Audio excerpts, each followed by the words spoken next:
ذوالنورین بھی بیٹھے ہیں، طلحہ اور زبیر اور بلال بھی بیٹھے ہیں۔ ایک نوجوان کھڑا ہوا، سرکار کی بارگاہ میں ہاتھ جوڑ کے کھڑا ہو گیا۔ نوجوانوں غور سے سنو، کہنے لگا یا رسول اللہ مجھے زنا کرنے کی اجازت دے دو۔ نوجوان کھڑا ہے، جیسے ہی اس نے یہ جملہ بولا نا، جملہ بولا، حضرت ابوبکر نے ہاتھ کھینچا، مولا کائنات نے کپڑے کھینچے، مولا کائنات میں آئی تب بھی لا رہے، اور معاویہ کے قلم پہ آئی تب بھی لا رہے۔ بھائی بابا سبحان اللہ سبحان اللہ۔ یہ ہمیشہ سے لا رہے ہے، ہمیشہ سے لا رہے۔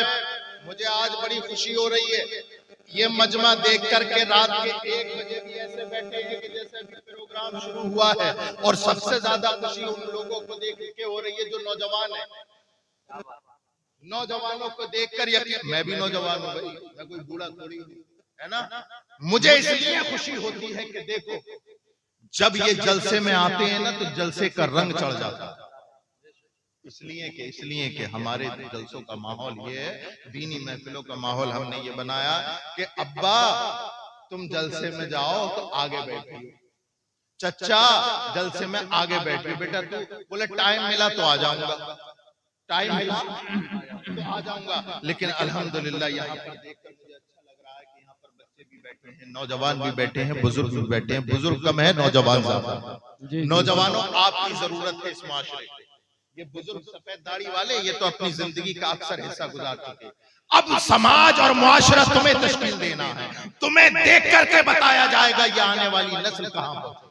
انگریز تنکر نے کہا تھا نا، کسی قوم کو بگاڑنا ہو تو پوری قوم کو بگاڑنے کی ضرورت نہیں، نوجوانوں کو بگاڑنا، پوری قوم بگڑ جائے گی، اور سدھارنا ہو تو صرف نوجوانوں کے اندر اصلاح کا سور پھونک دو، پورا معاشرہ زندہ ہو جائے۔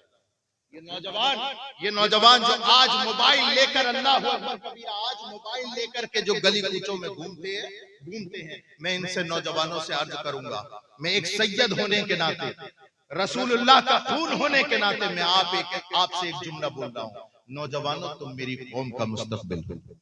نوجوان بہنیں بھی سن رہی ہیں تو وہ بھی سنیں، اور نوجوان بھائی ہیں وہ بھی سنیں، تم میری قوم کا مستقبل ہو۔ تمہارا ہر قدم طے کرے گا کہ تمہاری زندگی آنے والی کیسے گزرے۔ تمہارا قدم بگڑا نہیں، محلے کا نظام بگڑے گا، محلے کا نظام بگڑا نہیں، پورے محلے کا ہی نہیں بلکہ پورے بستی کا نظام بگڑے گا، اور پوری بستی جب بگڑتی ہے اللہ تو پھر لوگ دور سے اس گاؤں میں رشتہ تک بھیجنے سے کافتے ہیں کہ فلاں جگہ مت بھیجنا، فلاں جگہ شراب پینے والے نوجوان ہیں، فلاں جگہ اپنی بیٹی کا رشتہ مت بھیجنا، فلاں جگہ جوا کھیلنے والے نوجوان ہیں، فلاں جگہ رشتہ مت بھیجنا، فلاں جگہ نوجوان زنا کے عادی ہیں۔ اللہ اکبر کبیرہ، چتونی والوں بات آ گئی تو بتائے دیتا ہوں، سرکار کی بارگاہ میں ایسے ہی مجمع لگا ہے، حضرت ابوبکر بھی بیٹھے ہیں، حضرت مولا کائنات عمر فاروق اعظم اور ذوالنورین بھی بیٹھے ہیں، طلحہ اور زبیر اور بلال بھی بیٹھے ہیں۔ ایک نوجوان کھڑا ہوا، سرکار کی بارگاہ میں ہاتھ جوڑ کے کھڑا ہو گیا۔ نوجوانوں غور سے سنو، کہنے لگا یا رسول اللہ مجھے زنا کرنے کی اجازت دے دو۔ نوجوان کھڑا ہے، جیسے ہی اس نے یہ جملہ بولا نا، جملہ بولا، حضرت ابوبکر نے ہاتھ کھینچا، مولا کائنات نے کپڑے کھینچے، پاگل ہو گیا، تو رسول سے زنا کی اجازت مانگتا ہے۔ قرآن کہتا ہے لا تقربوا الزنا، زنا کرنا تو دور کی بات، زنا کے قریب مت جا۔ اے نوجوان تو بہک گیا، رسول سے مانگ رہا ہے زنا کی اجازت، کیا تو پاگل ہو گیا؟ کیا تیری عقل تیرے پاس نہیں بچی؟ اللہ اکبر کبیرہ، اتنا سننا تھا، جب شور ہوا نا سرکار اٹھ گئے اور آپ نے فرمایا میرے صحابہ اسے ملامت نہ کرو بلکہ میرے قریب بھیجو۔ نوجوان سرکار کے قریب آیا، سرکار نے اپنے قریب بٹھا لیا۔ کوئی ایسا تو ہو ہمارے نوجوانوں کو سدھارنے والا ہو، ہمارے نوجوان سدھرنا چاہتے ہیں، کوئی مسئلہ ہو، کوئی ایسا تو ہو جو ہمارے نوجوانوں کے مسائل کو حل کر سکے۔ ہر آدمی اپنی ٹے میں چل رہا ہے، کسی مولوی سے، کسی عالم سے، کسی امام سے اگر کوئی نوجوان مسئلہ پوچھ لے تو اس کو بالکل چھڑاتے ہیں کہ شام کو آنا، صبح کو آنا، ظہر کے بعد آنا، عصر کے بعد آنا۔ میں کہتا ہوں میرے پیارو، علماء سے میں متوجہ ہو کے کہنا چاہتا ہوں، یہ نوجوان جب آئے چاہے تمہیں رات میں سوتے سے اٹھائیں، مسئلہ پوچھے تو انہیں رات کی تاریکی میں بھی مسئلہ پوچھے۔ یہ رسول اللہ کی سنت ہے۔ آ گئے، قریب آ گیا، یا رسول اللہ فرمائیے کیا فرمانا ہے؟ سرکار نے فرمایا تو کس بات کی اجازت لے رہا ہے؟ کہنے لگا یا رسول اللہ زنا کرنے کی اجازت چاہیے۔ سرکار نے فرمایا میرے 4 سوالوں کے جواب دے دے، اس کے بعد تیری بات سنی جائے گی۔ قریب ہوا، عرض کی یا رسول اللہ میں آپ کے 4 سوالوں کے جواب دینے کو تیار ہوں، آپ فرمائیے۔ اب چتونی کے نوجوانوں اور یہاں پر مہمان آنے والوں، ذرا میری بات توجہ کے ساتھ سنو۔ یہ مت سمجھنا کہ سید ریحان بیان کر رہا ہے، یہ سمجھنا کہ رسول پاک صلی اللہ تعالی علیہ وسلم اس حدیث کے ذریعے تم سے بات۔ قریب آ کے بیٹھا، یا رسول اللہ فرمائیے۔ سرکار نے ایک پہلا سوال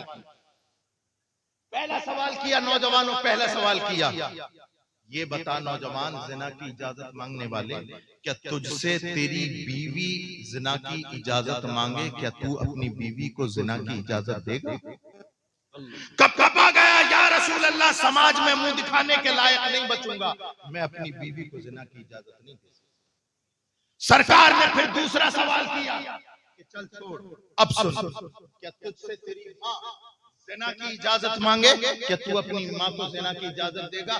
کب آ گیا آنکھوں سے آنسو، یا رسول اللہ ایسا کبھی نہیں ہوتا، میں اپنی ماں کو زنا کی اجازت نہیں دے سکتا۔ سرکار نے تیسرا سوال کیا، کیا ذرا بتا، یہ 2 سوال پہ تو تمہیں نہ کہہ دی، اب بتا کیا تجھ سے تیری بیٹی زنا کی اجازت مانگے، کیا تو زنا کی اجازت دے گا؟ زار رونے لگا، یا رسول اللہ جان دے دوں گا لیکن بیٹی کو زنا کی اجازت نہیں دوں گا۔ سرکار نے چوتھا سوال کیا، بتا کیا تجھ سے تیری بہن زنا کی اجازت مانگے، کیا تو اپنی بہن کو زنا کی اجازت دے گا؟ کہنے لگا یا رسول اللہ خون کا قطرہ قطرہ بہا دوں گا لیکن بہن کو زنا کی اجازت نہیں دوں گا۔ اب سرکار نے اسے قریب کیا، سینے پہ ہاتھ رکھے دعا کی، اللہ اس کے ذہن سے، اس کے دل سے یہ زنا کا خیال مٹا دے۔ اور اس کے بعد سرکار نے ارشاد فرمایا کہ جب تو اپنی بہن کو، ماں کو، بیٹی کو اور اللہ اکبر کبیرہ بیوی کو زنا کی اجازت نہیں دے سکتا تو سن، کان کھول کے سن، جس سے تو زنا کرے گا یا تو وہ کسی کی ماں ہوگی، یا تو وہ کسی کی بیٹی ہوگی، یا تو وہ کسی کی بیوی ہوگی، یا کسی کی بہن ہوگی۔ ابے جب تو اتنا غیرت مند ہے کہ اپنی ماں، بہن، بیٹی کو زنا کی اجازت نہیں دے سکتا تو دوسرا اپنی بہن اور بیٹی کے ساتھ زنا کی اجازت کیسے دے؟ اللہ اکبر کبیرہ۔ میرے پیارو، یہ جلسے سننا کوئی مذاق بات نہیں ہے، مذاق کھیل نہیں ہے، یہ آئے اور اٹھ کے چلے گئے۔ جب تک تمہارے اندر سدھار پیدا نہیں ہوگا کوئی فائدہ نہیں جلسے سننے۔ ادھر سے سنی اور ادھر سے نکال دی، کوئی فائدہ نہیں۔ جلسہ سننے کے بعد اگر تمہاری 100 برائیاں ہیں تو ایک برائی بھی اگر تم نے ختم کر لی جلسہ سننے کے بعد تو تمہارا جلسہ سننا تمہارے لیے مبارک ہے۔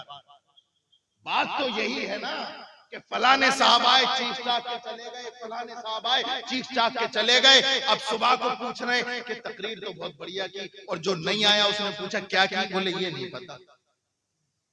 میرے پیارو، آخر ہم سدھریں گے کب؟ یہ جلسے ہی تو ہوتے سدھرنے کے لیے۔ جیسے ہم جلسہ سننے کے سے پہلے تھے ویسے ہی جلسہ سننے کے بعد۔ بے نمازی پہلے تھے، بے نمازی اب بھی۔ نوجوان آئی پی ایل میں سٹا لگا رہے تھے جلسہ سننے سے پہلے اور بعد میں۔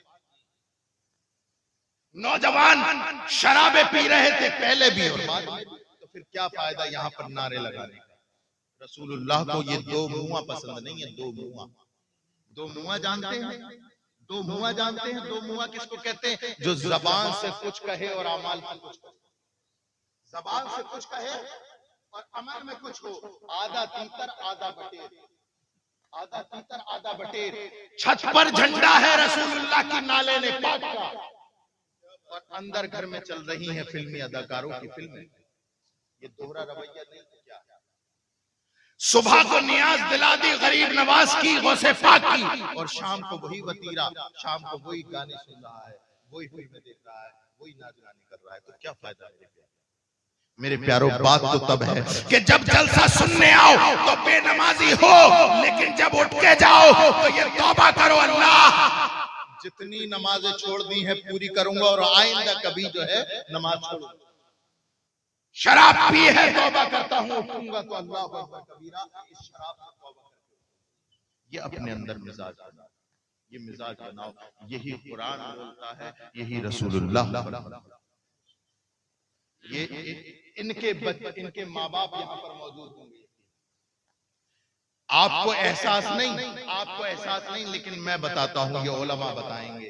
یہ جتنے یہاں پر بیٹھے ہیں, کم سے کم ان لوگوں نے, ان کے ماں باپ نے اتنا کر لیا کہ یہ چین سے مر سکتے. ان کے ماں باپ نے وہ کام کر لیا کہ کم سے کم چین سے مر سکتے. اور جب مریں گے, مرنے کے بعد یہ امام کو کال نہیں کریں گے.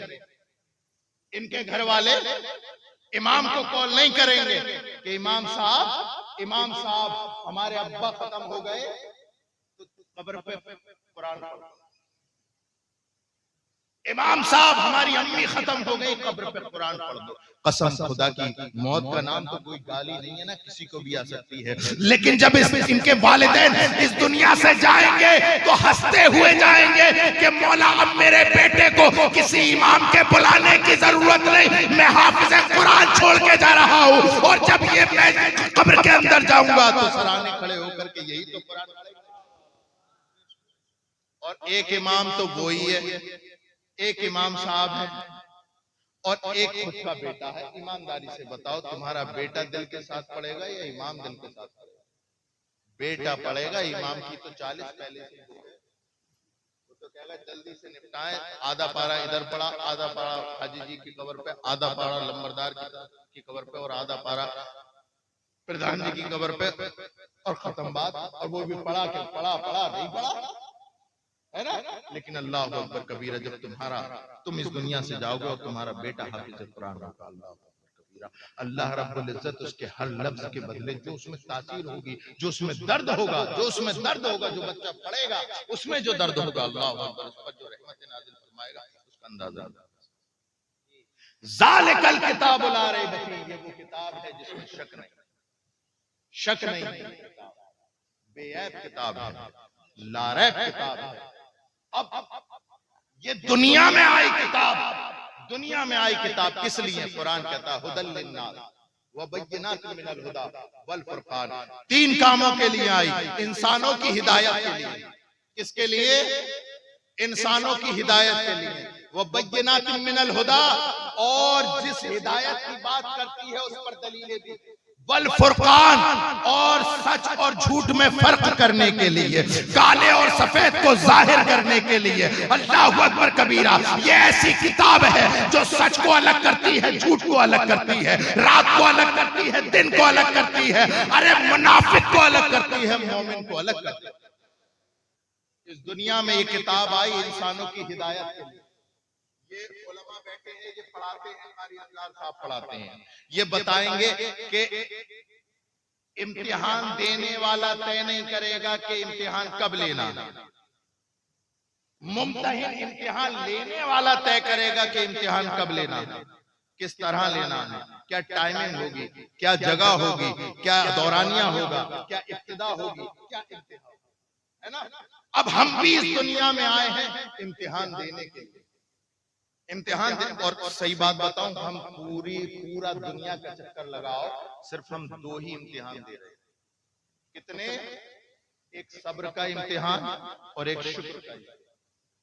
یا تو ہم صبر کا امتحان دے رہے ہیں یا شکر کا امتحان دے رہے ہیں. اے مولا, تو نے ہمیں امتحان دینے کے لیے تو یہاں بھیجا, لیکن ہم امتحان کس بات کا دیں گے؟ کیا کوئی تھیوری ہے ہمارے پاس, کیا کوئی پریکٹیکل ہے ہمارے پاس؟ تو یہ قرآن آواز دے گا. اللہ اکبر کبیرہ, ہاں, اللہ نے تمہیں امتحان کے لیے بھیجا ہے اور تمہیں تھیوری قرآن دے دی ہے اور پریکٹر آمنہ کا لال دے دی. لقد کان لکم فی رسول اللہ اسوۃ حسنہ, رسول اللہ کی زندگی تمہارے لیے نمونہ عمل ہے.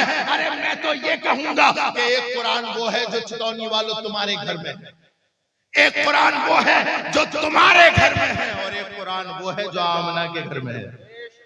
ایک قرآن وہ ہے جو آمنہ کے گھر میں ہے. اللہ اکبر کبیرہ, یہ قرآن بھی سچا, وہ قرآن بھی سچا, یہ قرآن بھی اللہ اکبر ہدایت, وہ قرآن بھی ہدایت, یہ بھی رحمت, وہ رحمت للعالمین, یہ ہادی, وہ مہدی. اللہ اکبر کبیرہ. فرق اتنا ہے کہ اس قرآن کو پڑھنے والا قاری بنتا ہے، اس قرآن کو پڑھنے والا صحابی بنتا ہے۔ نہ اس قرآن کا جواب ہے، نہ اس قرآن کا جواب ہے۔ اللہ نے یہ دونوں قرآن ہمیں دے دیے، تھیوری دے دی قرآن پاک جو بے بولتا قرآن ہے، پریکٹیکل دے دیا آمنہ کا لال جو بولتا ہوا قرآن ہے۔ اس کی سطریں کالی ہیں، اس کی زلفیں کالی ہیں، اس کی سطریں کالی ہیں، اس کی زلفیں کالی ہیں۔ اللہ اکبر کبیرہ، یہ الفاظ ہے، وہ معانی ہے، یہ معانی ہے، وہ تفسیر ہے، یہ تفسیر ہے تو وہ تشریح ہے نا۔ اب دیکھو ذرا غور کرو، اے اللہ ہم اس قرآن کو دیکھتے ہیں، ہم اس قرآن کو دیکھتے ہیں، ہم اس قرآن کو دیکھتے ہیں تو یہ ہمیں رحل پہ سجدہ ہوا دکھائی دیتا ہے۔ یہ قرآن رحل پہ سجدہ دکھائی دیتا ہے، رحل پہ سجدہ دکھائی دیتا ہے۔ آخری لمحات میں میری گفتگو ہے، میں کبھی بھی 1 بجے کے بعد، لیکن یہ مدرسے کا ہے، مدرسے کا فائدہ ہونا چاہیے بھئی، زیادہ سے زیادہ فائدہ ہونا چاہیے، ہے نا۔ لیکن اتنا ضرور کہوں گا، وعدہ کرو تو وعدہ نبھاؤ، ہے نا۔ اللہ رب العزت ہم سب کو وعدہ نبھانے کی توفیق عطا فرمائے۔ بیٹھے اے اللہ، ہم یہ قرآن کھولتے ہیں تو دیکھتے ہیں، کیا دیکھتے ہیں؟ یہ قرآن رحل پہ سجدہ ہے، رحل پہ ہی سجدہ ہے نا قرآن۔ اے اللہ یہ قرآن دیکھتے ہیں تو یہ رحل پہ سجدہ ہے۔ قرآن کہتا ہے وہ ایک قرآن جو آمنہ کا لال ہے وہ بھی رحل پہ سجدہ ہے۔ اے مولا، اے قرآن، یہ قرآن تو رحل پہ سجدہ ہے، وہ قرآن کیسے رحل پہ سجدہ ہے؟ تو تاریخ پڑھو۔ مقام صحبہ، مقام صحبہ ہے، سرکار سامنے سے آ رہے ہیں، علی بیٹھے ہوئے ہیں، سرکار نے فرمایا کہ علی میں تھک گیا ہوں، آرام کرنے والا ہوں۔ جیسے ہی مولا کائنات نے یہ سنا کہ میرا نبی تھکان محسوس کر رہا ہے، اللہ اکبر، سرکار کے قدموں میں خود ہی چل کے پہنچ گئے اور حضرت مولا کائنات نے اپنی گود کی رحل کھول دی، اپنی گود کی رحل کھول دی۔ ارے جب تم رحل پہ قرآن کھولتے ہو تو پھر کیا پڑھتے ہو؟ جو تمہاری مرضی چاہے وہ آیت پڑھتے ہو، لیکن اے جبریل آج تمہاری گود پر، گود کی رحل پر یہ قرآن سج گیا ہے، تم کیا پڑھ رہے ہو؟ تو حضرت علی فرماتے ہیں میں کبھی والضحیٰ کی سورت پڑھ رہا ہوں، میں کبھی واللیل اذا سجا کی زلفیں پڑھ رہا ہوں، کبھی ما زاغ البصر وما طغیٰ کی آنکھیں پڑھ رہا ہوں۔ میں کیا کیا پڑھ رہا ہوں، کیا کیا نہیں پڑھ رہا ہوں، میں کیا بتاؤں؟ میں تو اتنا بتاتا ہوں کہ اللہ اکبر کبیرہ، قرآن پڑھتے پڑھتے تم لوگ تو اکتا جاتے ہو، لیکن اللہ اکبر کبیرہ مقام صحبہ میں مولا کائنات نے جب رسول اللہ کی سورت کی تلاوت کی ہے تو قسم خدا کی سورج ڈوب گیا، لیکن مولا علی کو کوئی اللہ اکبر یا رسول اللہ، زندہ باد، زندہ باد، زندہ باد، اللہ اکبر۔ اب یہاں پر چلتے چلتے ایک عقیدے کا مسئلہ بیان کر دوں میں، علماء بالکل آخری لمحات میں توجہ چاہوں گا، اگر آپ نہیں بولیں گے تو پھر یہ بھی کوئی نہیں۔ اے مولا ہم یہ قرآن دیکھتے ہیں، میں عظمت قرآن بیان کر رہا ہوں، ادھر ادھر کی بات نہیں۔ اے اللہ ہم یہ قرآن دیکھتے ہیں تو ہمیں یہ قرآن کپڑے میں لپٹا ہوا دکھائی دیتا ہے، کپڑے میں لپٹا ہوا دکھائی دیتا ہے، کپڑے میں لپٹا ہوا۔ ہمیں ہمارے والدین نے بتایا، ماں باپ نے بتایا، اساتذہ نے بتایا، مشائخ نے بتایا کہ ریحان میاں یہ جو قرآن پہ لباس ہے، کپڑا لپٹا ہوا ہے، یہ پاک ہوتا ہے۔ توجہ ہے، کیا ہوتا ہے؟ پاک ہوتا ہے۔ ہم اپنی جان قربان کر دیں گے اگر اس قرآن کے کپڑے کو کسی نے ناپاک کہا۔ بولو اگر صحیح بات ہے نا؟ قرآن پر حرف تو بہت دور کی بات، اگر کوئی قرآن کے کپڑے کو بھی ناپاک کہے یا ناپاک کپڑے کو قرآن کا غلاف بنا دے معاذ اللہ، تو ہم اپنی جان قربان کرنے کی حیثیت رکھتے ہیں۔ اے مولا، اے مولا، اس کا لباس تو یہ ہے، اس کا لباس تو یہ ہے، لیکن وہ جو آمنہ کا لال ہے اس کا لباس قرآن کہتا ہن لباس لکم وانتم لباس لہن۔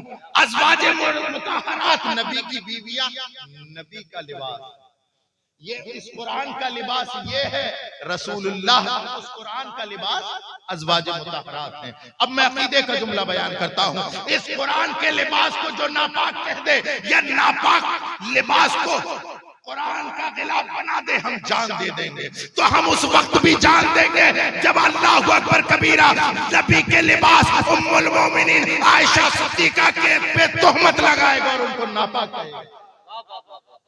کیا ہوا جب ہماری ماں امی عائشہ پہ تہمت لگائی گئی؟ تاریخ پڑھو میرے پیارو، تقریریں تو سنتے ہو، تاریخ پڑھا کرو۔ یہاں بیٹھ کر کے پتہ نہیں ایک ایک ڈیڑھ گھنٹہ اسے کاٹنا ہوتا ہے، ہمیں کاٹنا ہوتا ہے، ہم کاٹ کے چلے جاتے ہیں، لیکن اصل علم وہ ہے جو تم علماء کی نشست میں بیٹھ کر کے اختیار کرو گے، اپنے گھر میں کتابیں لا کر کے اختیار کرو۔ آج ساری دنیا تمہارے نبی کی جیونی پڑھ رہی ہے، لیکن تم ہو کہ اپنے رسول کی جیونی پڑھنے کو تیار۔ اپنے گھروں میں اللہ اکبر کبیرہ تم نے دنیا بھر کی کتابیں لائے، لیکن اپنی بہن بیٹیوں کے لیے فاطمہ الزہرا کے پردے پہ لکھی ہوئی کتاب کب لاؤ؟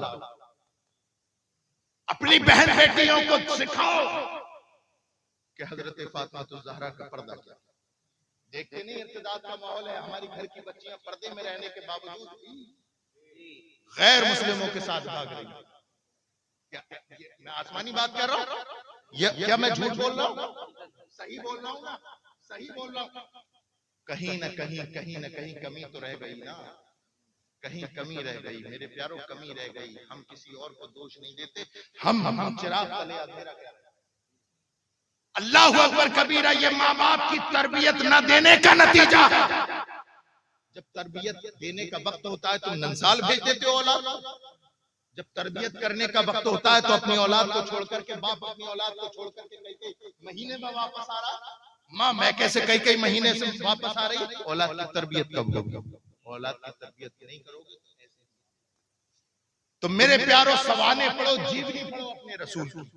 جب رسول اللہ کی بیوی ہم سب کی ماں کون؟ عائشہ، بولو ہم سب کی ماں امی عائشہ، ہم سب کی ماں امی عائشہ صدیقہ پر جب تہمت لگائی گئی، یہاں پر جتنے بیٹھے ہیں سب غیرت مند ہیں۔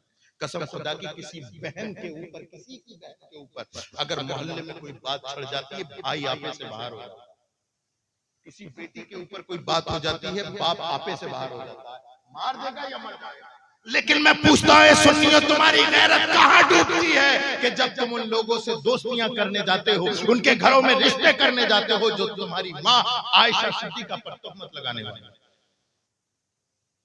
سرکار کی بیوی ہم سب کی ماں پر جب تہمت لگائی گئی نا تو سرکار بے قرار ہو گئے، راتوں کو روتے تھے، آنسو نہیں رکتا تھا نبی کا، نہ تو کچھ بولتے تھے، خاموش بیٹھے تھے۔ کبھی حضرت علی سے پوچھتے، علی یہ لوگ جو میری بیوی پر الزام لگا رہے ہیں، تہمت لگا رہے ہیں، تم کیا کہتے ہیں؟ کبھی ابو بکر سے کہتے تھے تیری بیٹی پر، میری بیوی پر جو الزام لگ رہا ہے تم کیا کہتے ہیں؟ کبھی طلحہ اور زبیر کو پکڑتے تھے، کبھی بلال کو پکڑتے تھے، اے بلال تم بتاؤ نا، اللہ اکبر کبیرہ، ہے بلال تم بتاؤ نا۔ تمام صحابہ سے پوچھتے، لیکن اچانک ایک دن حضرت عمر آ گئے، حضرت عمر آ گئے اور حضرت عمر سے پوچھا کہ عمر تم بھی بتاؤ، اپنی مرضی بتاؤ، یہ لوگ جو میری بیوی پر، مومنوں کی ماں پر تہمت لگا رہے ہیں، کیا یہ صحیح کہتے ہیں؟ تو اب یہاں پر ایک جملہ جو سننے والا ہے میں آپ کے سامنے بیان کرتا ہوں۔ حضرت عمر فاروق اعظم نے نہ ہاں کہا نہ نا کہا۔ حضرت عمر فاروق اعظم نے بس ایک بات بولی تھی، ایک بات، اور کہا تھا یا رسول اللہ حضرت عائشہ کو آپ کے نکاح میں نے دیا تھا کیا؟ کیا حضرت عائشہ کو آپ کے نکاح میں ابو بکر نے دیا تھا؟ کیا علی نے دیا تھا؟ یا طلحہ اور زبیر نے دیا تھا؟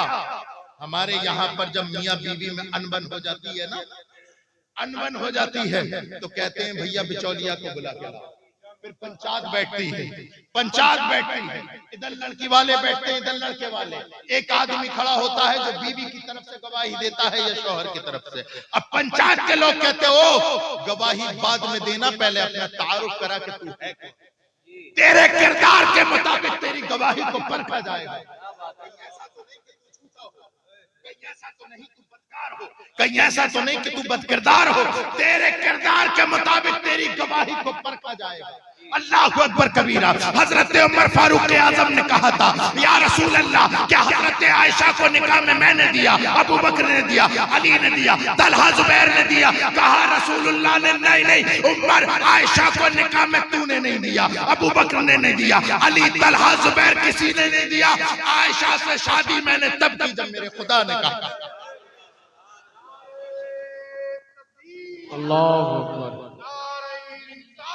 یا رسول اللہ، زندہ باد زندہ باد زندہ باد۔ میں نے کسی کے کہنے پہ عائشہ سے نکاح نہیں کیا، میرے رب نے کہا کہ یار کہ اے میرے رسول نکاح کر لو عائشہ سے۔ اب توجہ چاہوں گا، جیسے ہی سرکار نے یہ فرمایا میں نے کسی کی مرضی سے نہیں بلکہ اپنے رب کی مرضی سے عائشہ سے نکاح کیا، حضرت عمر نے تلوار کھینچی، یا رسول اللہ بے فکر ہو کر کے حجرے میں تشریف فرمائیں، بے فکر ہو کر کے بیٹھ جائیں۔ اب عمر جانے اور عمر کی تلوار، عمر جانے یا عمر کی تلوار، اب جو آئے گا یا تو عمر کی تلوار رہے گی یا اس کی گردن رہے گی۔ اے عمر اتنے تیور کیوں؟ ابھی ادھر حضرت عمر کے یہ تیور تھے، ادھر سدرا پہ ہلچل ہو گئی، ادھر سدرا پہ ہلچل ہو گئی۔ حضرت عمر کہہ رہے ہیں کہ یا رسول اللہ آپ مطمئن ہو کر کے بیٹھے، عائشہ پاک ہے، عائشہ پاک ہے، عائشہ پاک ہے۔ ادھر جملے ہی نکلے تھے، سدرا پہ ہلچل ہوئی، سدرا پہ ہلچل ہوئی۔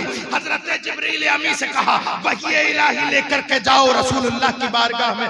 جبریل امی نے کہا اے مولا کیا لے کر کے جاؤں؟ اللہ فرماتا ہے کہ اب کوئی اور صورت نہیں بلکہ جو عمر بول رہا ہے اسی کو قرآن بناؤ۔ واہ بھائی واہ واہ واہ، سبحان اللہ سبحان اللہ۔ مرضی عمر پر قرآن کی آیت اتر رہی ہے، اور اللہ کا وہ رسول جو نبیوں تک پیغام پہنچاتا ہے جبریل امین وحی الہی لے کر کے آئے، اور وحی الہی یہ تھی سبحانک ھذا بہتان عظیم، سبحانک ھذا بہتان عظیم، سبحانک ھذا بہتان عظیم۔ سبحانک کا مطلب اللہ فرماتا میں پاک ہوں، میں پاک ہوں، میری عائشہ پر جو تہمت لگ رہی ہے یہ بہت بڑا بہتان ہے۔ اس آیت کا ترجمہ ہے میں پاک ہوں، میری عائشہ پہ جو تہمت لگ رہی ہے یہ عائشہ بے عیب ہے، یہ بہت بڑا بہتان ہے، بہت بڑا جھوٹ ہے۔ ھذا بہتان عظیم، جملے کی تفسیر تو بعد میں، صرف اتنا عرض کرنا چاہوں گا اپنے مولا کی بارگاہ میں، اے مولا تو یہ فرما رہا ہے سبحانکا کہ میں پاک، پاکی تو عائشہ کی بیان کرنی، پاکی تو عائشہ کی بیان کرنی، تو یہ فرما رہا ہے کہ میں پاک ہونا تو یہ چاہیے تھا کہ عائشہ پاک۔ اے مولا یہ کیوں فرما رہا ہے سبحانکا سبحانکا سبحانکا؟ تو بولتا قرآن بتائے گا ارے پہلے یہ طے کر لو کہ عائشہ کو نکاح میں رسول اللہ کے نکاح میں دینے والا پاک ہے یا نہ پاک؟ تو قرآن کی آیت کہتی ہے وہ پاک ہے، پاک، ارے وہ پروردگار پاک ہے، اپنے محبوب کے نکاح میں کسی ناپاک کو نہیں دیتے۔ نعرہ تکبیر، نعرہ رسالت، نعرہ غوثیت، جشن دستار بندی، ماشاءاللہ۔ میرے پیارو یہ قرآن بھی دیکھو اور وہ قرآن بھی دیکھو، یہ قرآن بھی بے عیب ہے، وہ قرآن بھی بے عیب ہے، یہ قرآن بھی لا رہے ہیں، وہ قرآن بھی لا رہے ہیں۔ اللہ اکبر کبیرہ۔ اللہ رب العزت ہمیں دونوں قرآنوں پر عمل کرنے کی توفیق عطا فرمائے۔ ایک ہمارے پاس تھیوری ہے اور ایک ہمارے پاس پریکٹیکل ہے۔ اللہ اکبر کبیرہ، تھیوری یہ قرآن ہے اور رسول اللہ ہمارے لیے پریکٹیکل ہے۔ لقد کان لکم فی رسول اللہ اسوۃ حسنہ۔ اے لوگوں تمہارے لیے تمہارے نبی کی زندگی مشعل راہ ہے۔ کسی فلمی اسٹار کی زندگی تمہارے لیے مشعل راہ نہیں بن سکتی، کسی نیتا ابھینیتا کی زندگی تمہارے لیے مشعل راہ نہیں بن سکتی۔ قرآن کہتا ہے کہ رسول اللہ کی یہ زندگی تمہارے لیے مشعل راہ ہے۔ اگر آج بھی کامیاب ہونا چاہتے ہو تو اپنے رسول کی زندگی پر عمل پیرا ہو جاؤ، اس لیے کہ وہی آئیڈیالوجی ہے، وہی جو ہے نقطۂ عمل ہے۔ اللہ رب العزت ہم سب کو عمل کی توفیق عطا فرمائے اور اپنے بچوں کو زیادہ سے زیادہ تعلیم دینے کی توفیق عطا فرمائے۔ وما علینا الا البلاغ، وقت نہیں بچا ورنہ اور خدمت کی جاتی۔ اب انشاءاللہ پھر کسی موقع